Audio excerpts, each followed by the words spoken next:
Welcome to the Driven by Us podcast, driving change in STEM and media within automotive and motorsport. This season, we'll be speaking to key figures and inspiring role models within the industry.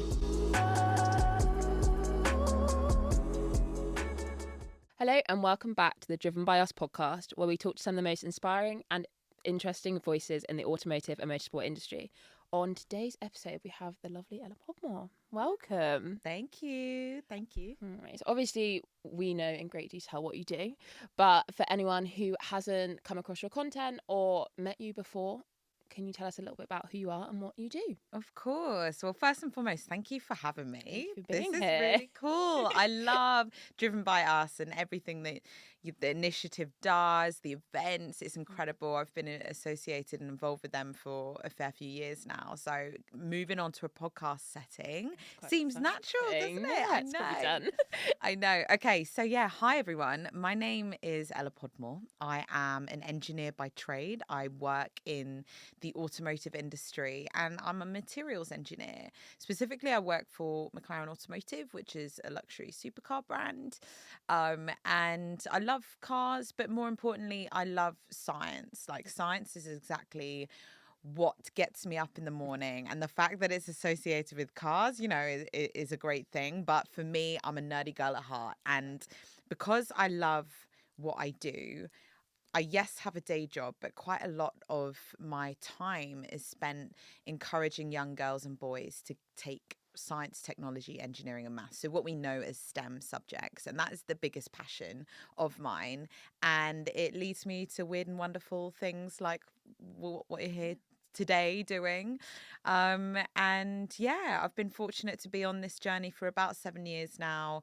Again, still an engineer in the industry, but loving to spread the joy and the opportunities that we have in the STEM space through my very small but cute platform on social media.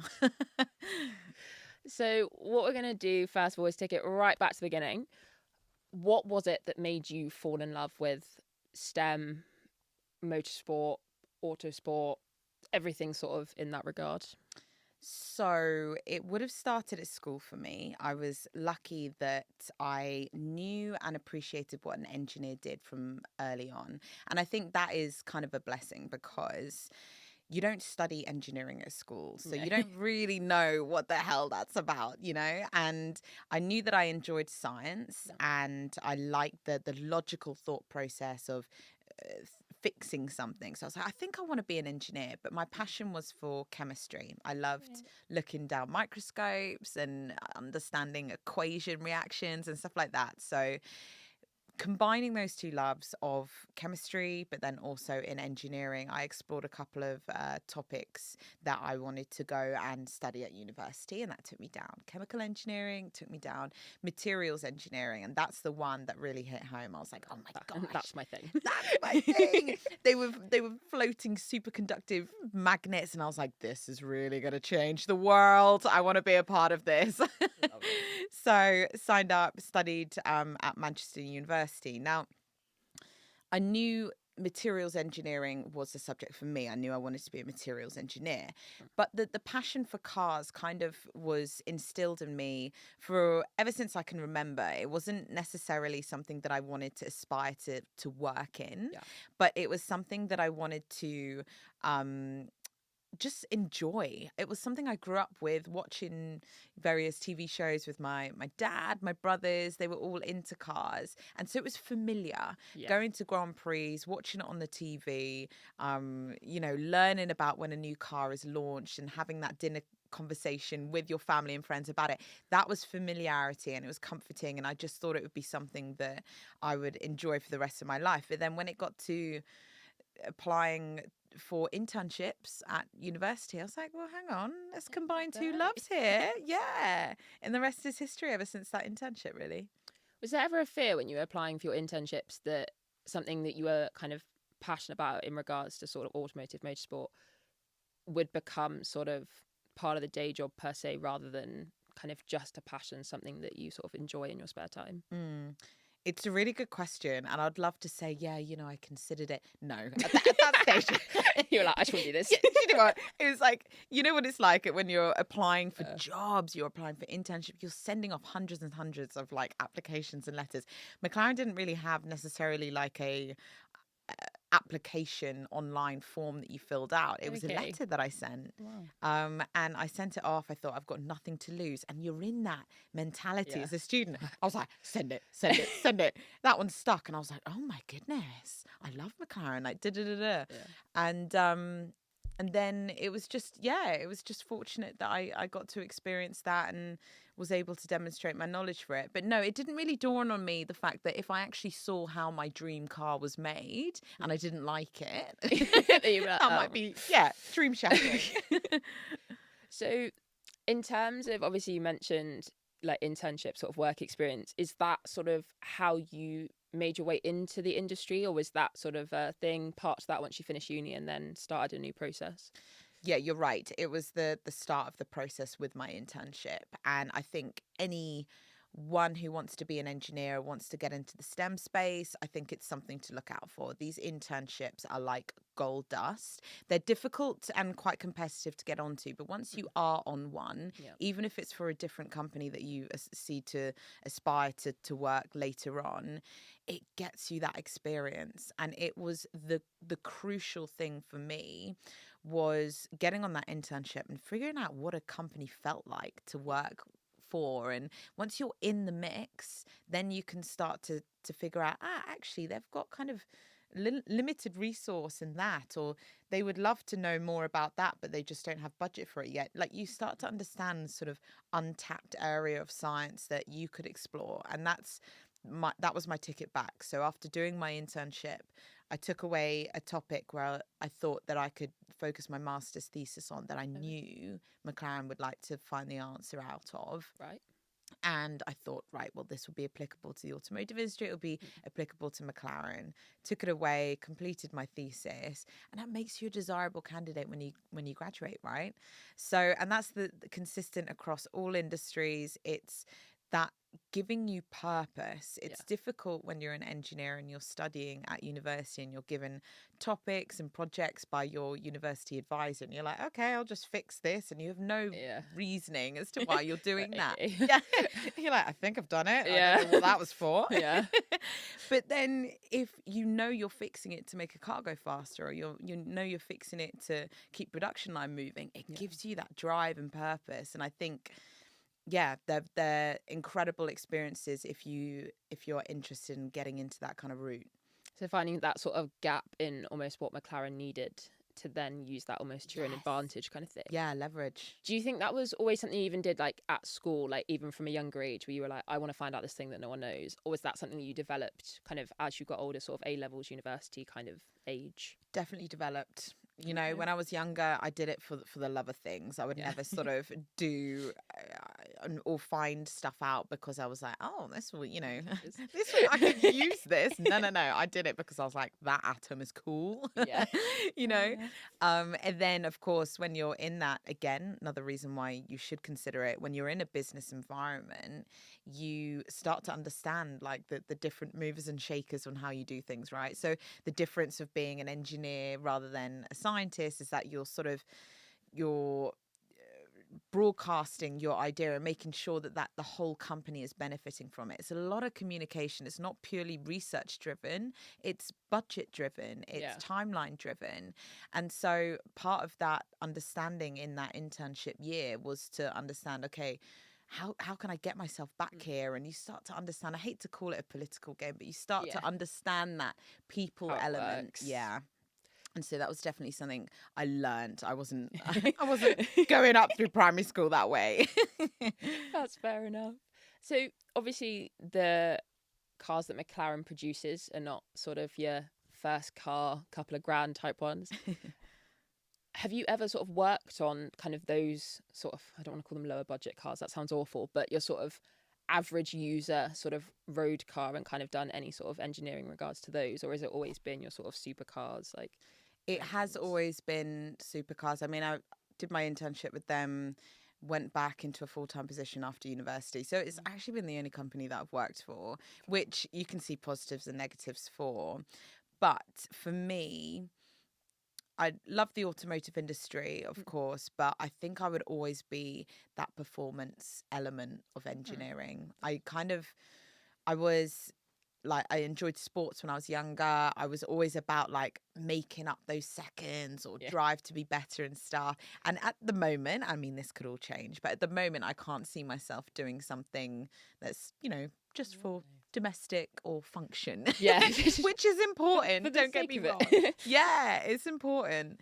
But for me, it's like doing stuff that people have not done before and being world firsts and breaking lap times and things like that. And for me, that sits in high performance engineering. So at the moment, I think I'm exactly where I want to be. No, that's completely fair enough. So obviously, we know that STEM is very sort of heavily male oriented. It's very sort of male heavy. When you were at school, did you sort of experience the same, or is there sort of a better balance sort of in your classes, but also in your sort of general interests? So I went to an all-girls school. Oh, so that. Yeah, fair enough. I didn't even know there's gender disparity in science, technology, engineering and maths until I got to university. And I went from like a 16-girl physics classroom and I got there and I was like, hang on a second. Where are the women? Where are the women? Where are the girlies? No. I was just so shocked. And then I was like, wow, okay. And materials engineering wasn't too bad. I think probably about a third of us were women in the lecture theatres, but you do hear some horror stories, and there's still work to be done. That's what I always go around saying. Like, obviously, you'll see the work that incredible women are doing and men being allies in the sector are doing to push young girls taking up these subjects, but we still have got a long way to go. But for me, it sort of didn't even cross my mind until I got to university, and then you see it. But in a way, it was a third of us studying there, and it didn't feel too bad. And then I sort of went into the automotive industry, and then I guess the supercar industry, and you sort of suddenly feel it even further. I know. And you feel in a spotlight a little bit, don't you? You're like, if your hand is up answering a question that a lecturer is asking, I think they are more likely, we'll pick the girl, and you feel like you're in a spotlight. But we got to talk about how we're going to change that narrative, and how if you are in a spotlight, why not use it? I wouldn't be sitting here today and speaking to you if it wasn't for my work as a STEM ambassador, which didn't come about unless I wanted to encourage more girls into the subject. So there are opportunities there. It's not always a negative thing. I think it's quite interesting because obviously you hear about the pros and cons of an all-girls school. I went to one as well, so it's sort of similar thing. Like, all of our STEM classes were all women. Yeah, so that was the kind of only option. Do you think that sort of helped with, or sort of subconsciously helped with your confidence at that age, sort of being like, well, this is my space because look, there's all of us, kind of thing? I actually genuinely do, and I'll be so interested in what you think about that as well, because obviously you mix with colleagues now that have come from all sort of walks of life, and I think I wouldn't consider myself, I'm so confident, but back then when it mattered, when I needed to ask the questions and I needed to be empowered by the decisions that I was making in terms of GCSE subjects, A-level subjects, university, not university, and how long I was going to do at uni and stuff like that. I think I did have a quiet inner confidence in me because I had felt relaxed in my school environment. I felt that I could just get on and do with what I wanted to do. And I don't know whether that was my school in general or whether that was because it was an all-girls school, but I just did everything. I did every single sport, every single musical instrument, much to my parents' horror. Like, I just threw myself into everything and tasted a bit of every single little pie, and I was like, right, I'm going to use that, and I just refined my what I really enjoyed doing, channeled it into my university and rest of my career. And I sort of do think it came from a foundation where I was a little confident girly, probably because I had 16 other girls in my physics class. Yeah, I think you're definitely right with that. I think I had a sort of similar thing where I moved to a mixed school, and suddenly there was a lot more obviously skepticism, being like, this woman has a lot of opinions, and I'm like, well, yeah, obviously I've got loads. Like, why wouldn't I? Like, because I was in an environment where it was okay to be like, yeah, I'm a woman and I'm clever. Yeah, I'm good at this. I'm good at that. Exactly. And then suddenly you're in an environment and men are looking at you like, maybe not. And you're like, oh, well. Yeah. Like, I've been through it. It's fine. And I think, I think it sort of shows, like I said, like you moving through those spaces, and obviously probably as well having a third of your course, sort of you not being on your own, probably kind of continued that as well. So yeah, that's actually quite interesting. It's sort of something I'd never really thought about until just now. So. Yeah, neither. But that is so interesting, and the fact that you moved from one to the other, and you really felt that. Yeah. Oh, okay, cool. That's fine. Sort them out. Yeah, literally.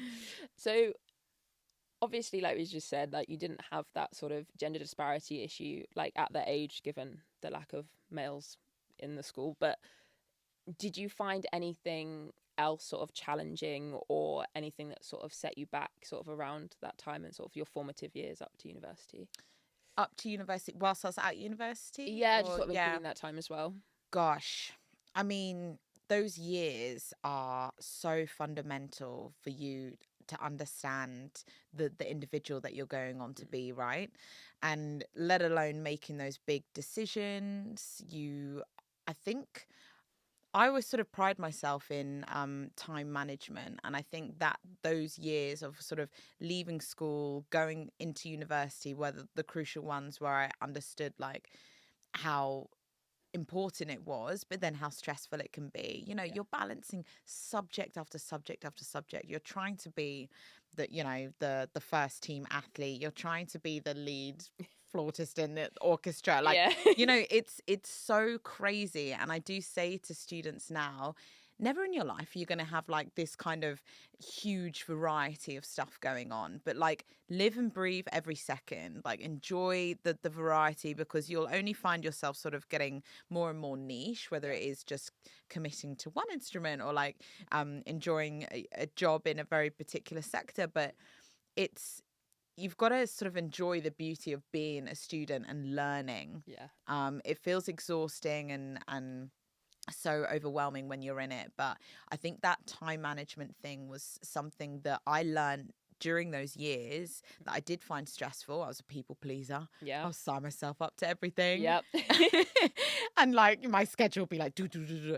But now, because I know my limits and I know what's important to me, and I have tried a little bit of everything, and that time management thing is actually something that I would literally be so proud to sort of say to another employer, being like, actually, my time management I've nailed, and it's because I was an absolutely nutty student and did everything. But so and of course, aside from the sort of soft skills side of things, you really figure out what kind of person you want to be in those years, don't you? Playing into the sports girly that I was, that's followed me throughout my entire career. Obviously, being part of a engineering team is something that I can relate and resonate back to when I was sort of doing my sporting days. And figuring out what makes you happy. It's such a crucial point in life. I think sort of related to that, because a lot of people say yes to everything, no matter what, like everything everyone throws at you, say yes. Do you think there's any power in just being like, no, like I don't have space for that, I don't have time for that, like I'll either come back to it or it's just not? Yeah, like huge power. Savannah, if you know how to do it, can you tell me, please? Fair enough. No, I mean, gosh, I hate it to get to a point where I'm like, I literally cannot do it, and I say no. But it's because I love what I do. And it's not as if the fact that, some of these events and opportunities are coming through and I'm like, oh, no. It's like, that looks good, that looks good, that looks good, that looks good. And then you sort of have to sort of start to prioritize and stuff. But yes, there's huge power in it. The earlier you can do that and you can understand how to navigate those situations, the better. Anyone listening, like, say no as and when you need to, and don't let it get to a point of burnout for you to push yourself to say no. I think also, again, sort of following on from that, there are a lot of like girls that will come to us who will say, I'm applying for university in 4 years' time. Like, what do I need to do now? Like, what would you suggest in terms of sort of looking for work experience or just looking for volunteering? Anything sort of, I guess, in the run up to applications, but also whilst they're at university looking for kind of postgrad jobs? Yeah, good question. And they are also proactive. I mean, I Yeah. swear the people who are messaging are younger and younger. I'm like, honey, It's like 12-year-olds being like, I'm going to this university, and I'm like, okay. I was watching The Simpsons. Yeah, as you should. No, it's incredible. Well done, guys. Yeah. All of you guys listening to this podcast even now, you're like killing it. It's Yeah. so good.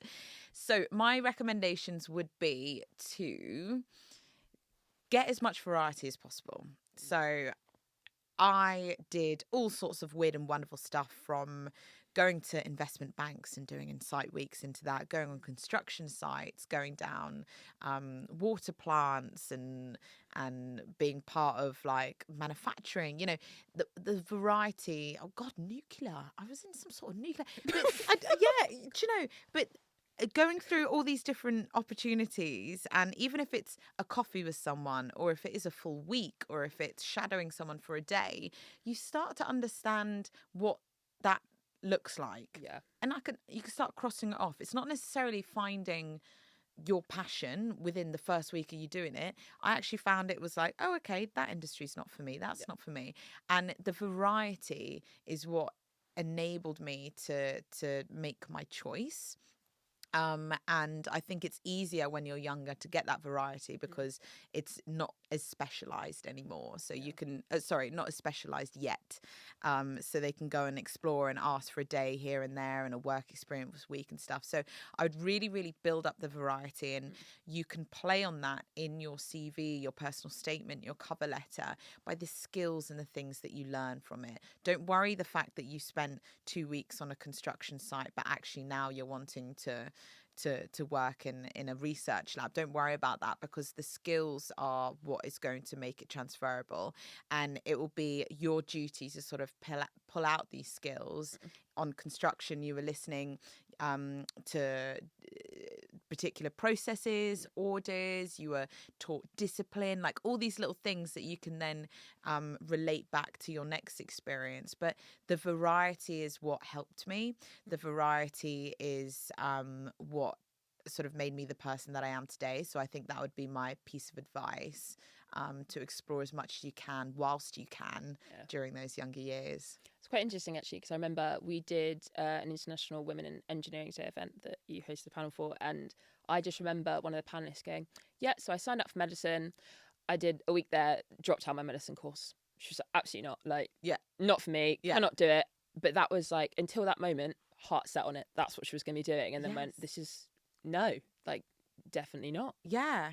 And it feels, you know, people say, oh God, that's brave. No, it's like, you've got to put yourself first, and you make that decision. And it's so powerful that she got there. And she was like, okay, no, I know this isn't for me. Yeah, not for me. Yeah. So would you say, and it's potentially a sort of muchness question, but would you say it's more important to get a kind of a variety of experience and look for gaps in your experience, or to get a kind of variety of transferable skills and kind of look for things that fulfill your gaps in your transferable skills, if that makes sense? Yeah. Oh, I mean, gosh, I don't think there's a right or wrong way to answer that, but I would, for the year group that I have in my head, I mean, we're talking before university, right? We're looking sixth form, 11 to 16, 11 to 18 sort of. I would say build, like cover all bases, go and do something that's more experimental, stuff with your hands, show that you have dexterity, show that you have critical thinking.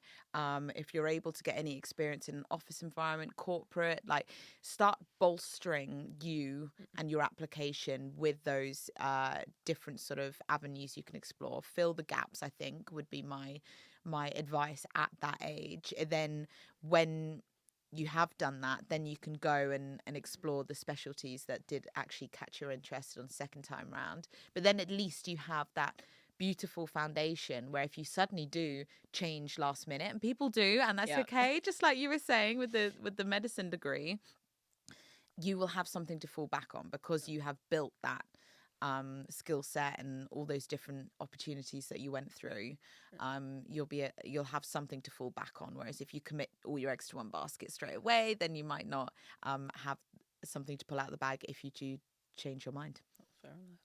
So a question that at least I get asked a lot, but I think a lot of people get asked: how do you know that the university that you want to go to potentially is like the right fit for you? What was it about the university you went to and you were like, that's mine, that's it, that's the course I want to do, I'm done? Ooh, so I always think where possible, it's important to go and visit it. So quite a few people sort of do say, oh no, I'll do that one, it's too far away to visit and stuff. No, you need to get a feel of what it's like. And I had some ideas in my head of the unis that I was going down to have a look, and I was like, I'm pretty sure this will be my favorite. Went there, I was like, oh no, Absolutely not. yeah. I was like, this is like school. Yeah. And I'm leaving that behind. I don't want this. So really important to go and view it as and when you can.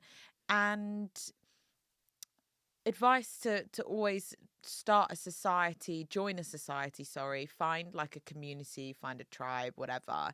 And for me, that was quite easy because I was doing all of my bits and bobs at school. And when I got there, I was like, right, okay, let's look for netball, let's look for tennis, let's look for, jazz club or whatever. And then whilst I was on those open days, I was able to see, like, can I find my community here? And it's not, obviously I've gone straight in for the extracurricular stuff. The course thing is really, really important, but you've really got to picture yourself, is this going to give me a comfortable sort of place that I can go and do whatever I want and find the things that I enjoy? Is it going to be academically challenging for me? Is it going to be safe? Like, what is important to you? And go and view the university and make sure that you suss out all of those particular characteristics of it.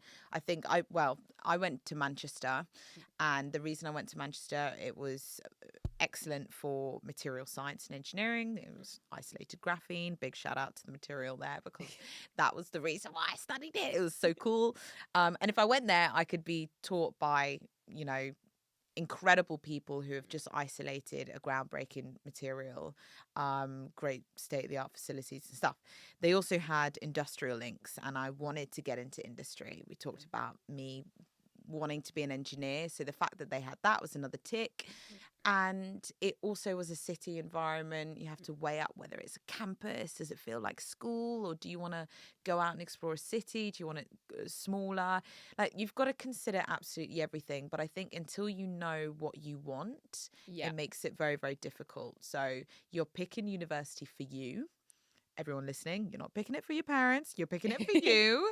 And make sure you have your non-negotiables listed, whether it be, these hobbies or societies or whatever, as well as the course subject itself.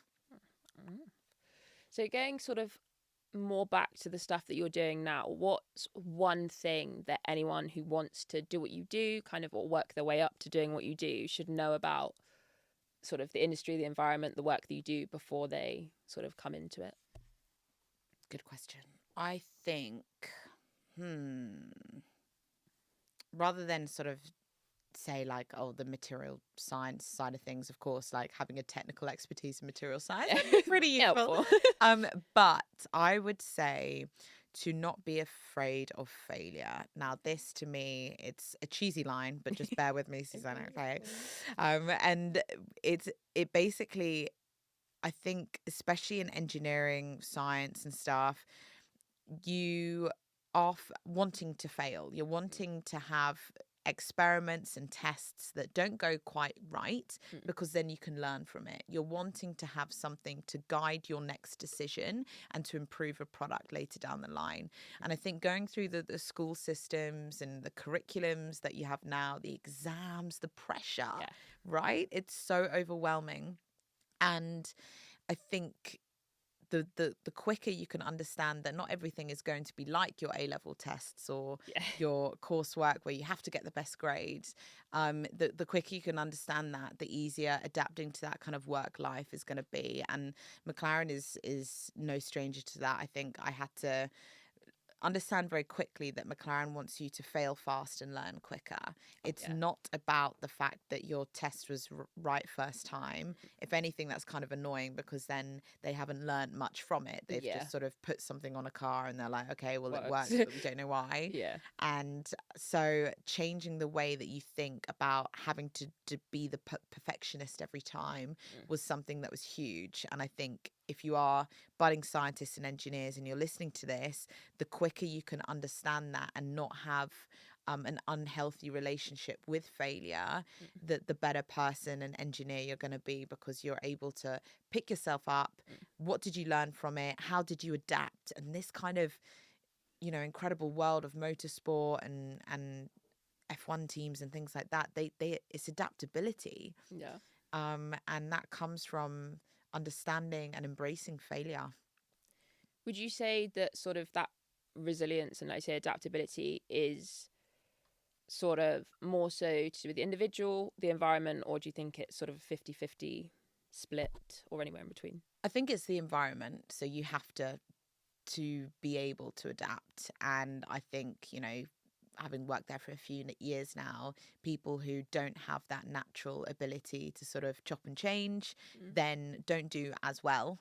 Yeah. If you think about not just in the element of the sporting part of motorsport, you've even got industry changes. Yeah. So the automotive sector, technologies change. We're having to accommodate for driverless cars or electrification and alternative fuels and things like that. Tech changes at a very, very fast rate. And so, yes, the environment makes you adaptable, but you are going to have to learn how to behave like that if you want to be successful in that kind of sector, really.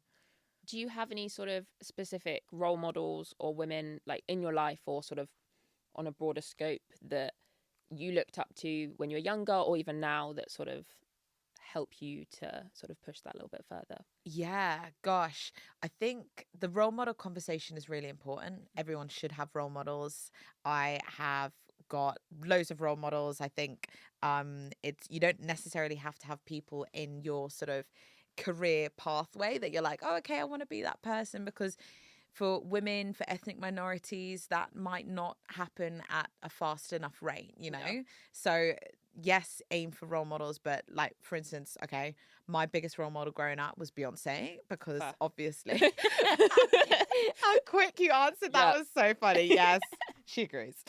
But I drew parallels in the fact that she was doing stuff for the first time. She was breaking boundaries. She was making women feel good. She was doing her craft in a way that was her. Yeah. And I love that. And I think aligning that to my job role, being an engineer, wearing the stuff that I want to wear, having the nails, but still doing the work anyway. Like, you know, that I really resonated with. So Beyonce always has been an absolute adequate role model. I've had people in science, engineering, Alan Turing, the computer, the godfather of computers, really. Yeah. What he went through, what he did, the sheer brilliance of him, his inventions, and the hardship he went through was something that I was like so inspired by. And you know, Hedy Lamarr, I talked about in my recent Instagram video about how she was an actress but also an inventor as well. I was like, it doesn't have to define you guys. Like, I feel people commit to engineers and scientists and think, right, okay, you know, I have to be like this, talk like this. It's like, no. It's a field that's constantly evolving, and it's in everything that we do. So make it yours. Don't fit the stereotypes, change the narrative. So yeah, role models are hugely important. And, you know, loads of initiatives are doing some really cool stuff today where they're showcasing engineers doing badass things all over the world, because they exist, and go and follow them and see what they get up to. That quite nicely leads me on to my next question, which we've obviously noticed you've moved into your content creation era, which we absolutely love. Help me. What was it that made you want to share not just sort of your knowledge but your experience? I guess little Ella, sorry. Yeah, when I was younger, God, if I'd come across some of those videos, I would have been like, oh, this is awesome. And, you know, some of the events and schools that I go to, get to take cars or talk about my job role, and I see some girls and boys in the audience and they're looking at me, and I'm just thinking, oh man, I would have felt like that if I'd heard about this kind of stuff as well. So the reason that I kicked off the whole thing was because I wanted to shout about the opportunities that we have in the industry. It's so cool. I love my job. More people need to know about this kind of area of science. Science can be sexy, it can be cool, it can be whatever you want it to be. So that was the reason why I started it.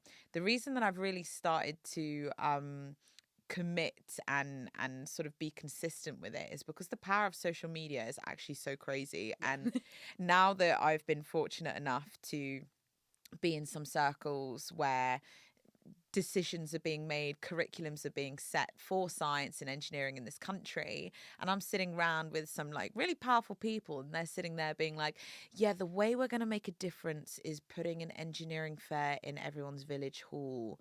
And I'm just there like,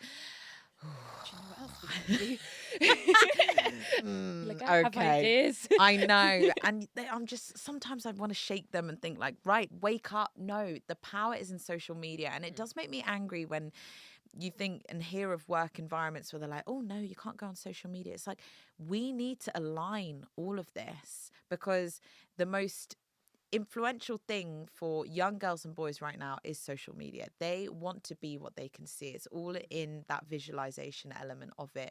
So why are we not putting these underrepresented skill sets onto social media? And I've seen the power of it. I've done, I mean, God, you bigged me up so much there. Honestly, if you haven't seen it, you need to go. No, yes. Oh my God. But you know, I've seen the power of some of those videos, and even just getting questions from it or messages. And I do now more often than I used to, where people saying, just by the way, I'm 2 years into my degree and I did watch this video like ages ago. I just wanted to send you a message. Like, I'm absolutely loving material science in Manchester, and thank you for pointing me in this direction. I'm like, wow, this is why I do it. Yeah. But then it's also the reach, isn't it? You know, you can put out one video and it can reach a global audience, whereas I can visit one village hall and reach 20 local kids. Like, you know, it's the power of it should not be underestimated. And instead of these people making engineering decisions for this country, they need to lean into it and say, how can we use this? Yeah, it's about meeting people where they are, I think. Like, a lot of, obviously, I grew up in a sort of era where it's like, don't touch the computer, don't go on the internet, strangers will come and get you, kind of thing. Whereas now it's, I went and did teaching, and it's, we've got iPads out, we've got computers out and everything like that. So I think that generation growing up, we might as well, like I said, meet them where they are, create social media content like you are, and like the others that you've referenced. And I think that's a really important thing, so like I said, for how you would have been when you were younger, but also young people now. I think it's, so true. Something special, I think, about social media when it's used correctly. Yes, absolutely. I couldn't agree more. Yeah. What would you say is your most memorable moment of your career? Oh, that is tough. I mean, we're going to state some obvious ones here, and then I'll probably lead into something less obvious. But Blue Peter badge was pretty. You've got a Blue Peter badge? Yeah. Oh, I want a Blue Peter badge. I know. Everyone's like, surely it's when you can't like get MBE at Buckingham Palace. Blue Peter badge. Honey. They handed me that Blue Peter badge and I almost cried. Olivia Colman got one the other day. Did she? She cried. Did she? Yeah. You see, I shouldn't be ashamed of doing that. No. I was so overwhelmed. Oh. I bet she got a proper good one as well. Oh, I don't know, but yeah, she was saying she got given one, and she was with like another actor, and he was like, "What's that?" And she was like, "It's a Blue Peter badge." I did everything as a child to get a Blue Peter badge. You remember how important they are, right? Yes, so that was an iconic moment. Yeah. And the fact that I could feature on that show and talk and be one of those sort of people that you used to watch on TV. I was like, oh my God, so awesome. Bucky P was pretty cool. Prince William at Buckingham Palace. That's pretty. Just a casual. Yeah, okay, we'll mention that one. But for me, it actually has to be a moment that I had this summer where I've mentioned him already. So Alan Turing was one of my role models. Yeah. And again, I've mentioned the fact that I went to Manchester University. But one of the reasons was because he had an influence there, and he had did so much of his work there. So it was a special place for him. Yeah. And he has been a role model for as long as I can remember. And this summer, I went back to Manchester to deliver the graduation speech. And just before I went on stage, they're like, oh, look. And they create this little booklet to celebrate the university turning 200 years that year. And they said, just turn to page 27 or whatever it was. And they had listed some influential people at Manchester during those 200 years. And it was Alan Turing and a few incredible, Brian Cox, for instance, some pretty cool people that there. Then little old me. I was like, oh my God. And the fact that when I saw my face on the same page as, one of the Pankhurst sisters and Brian Cox, but specifically next to Alan Turing, I wept like a baby. I was like, oh my goodness. And I'm like, okay, you've got 5 minutes till you need to go on stage. Anyway, that was a really powerful moment. Not something that people would necessarily say, having looked at what I've done. But for me, I looked at that page and I was like, wow, I'm so gassed. I've made it moment. Yeah. Oh, funny. So we can't just skip over an MBE. When I was there thinking about sort of introducing you, I was like, do I introduce her as Ella Podmore MBE? But I was like, I'll leave it out for the moment. We can discuss it later. So how did that come about? What's that like? And do you tell every single person you meet? Oh my gosh. Oh my gosh. I used to. No. It was, let me tell you though, I changed my email signature pretty quick. I was like, right, this is going on. So it came about, I was just doing my thing. I was being an engineer. I was being a STEM ambassador. I was doing little bits and bobs on social media.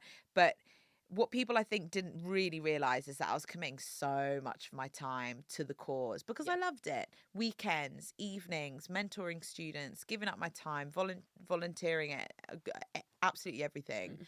And McLaren actually sort of started to get wind of this, and they were like, oh, she's doing great things for STEM. And then they started to ask about how much time I was committing to it. And then, gosh, was it in 2021? I received a letter saying that I've been nominated for it by McLaren, it was. And would you accept or decline? And you get an opportunity to sort of, some people like, no, it's not for me. Fair enough. And I accepted it. I had to hold it a secret for about a month and a half. Wow. Didn't tell a soul. Do you know how much that killed me? I'm such an oversharer in every aspect of my life. The fact I couldn't tell my mum, I was like, ah. And then yes, I collected it at the Palace in February 2022? With Prince William. And it was a beautiful, incredible day. I was so humbled and, overwhelmed by how special they make you feel. And if anything, it's motivated me to just go on and continue to do it, because people look at that and they think, oh my gosh, I can't believe you'd got that. And the age thing was weird. Everyone kept saying, but you're so young. And I'm like, it's contributions to society and people. Like, why do you have to be older to do that?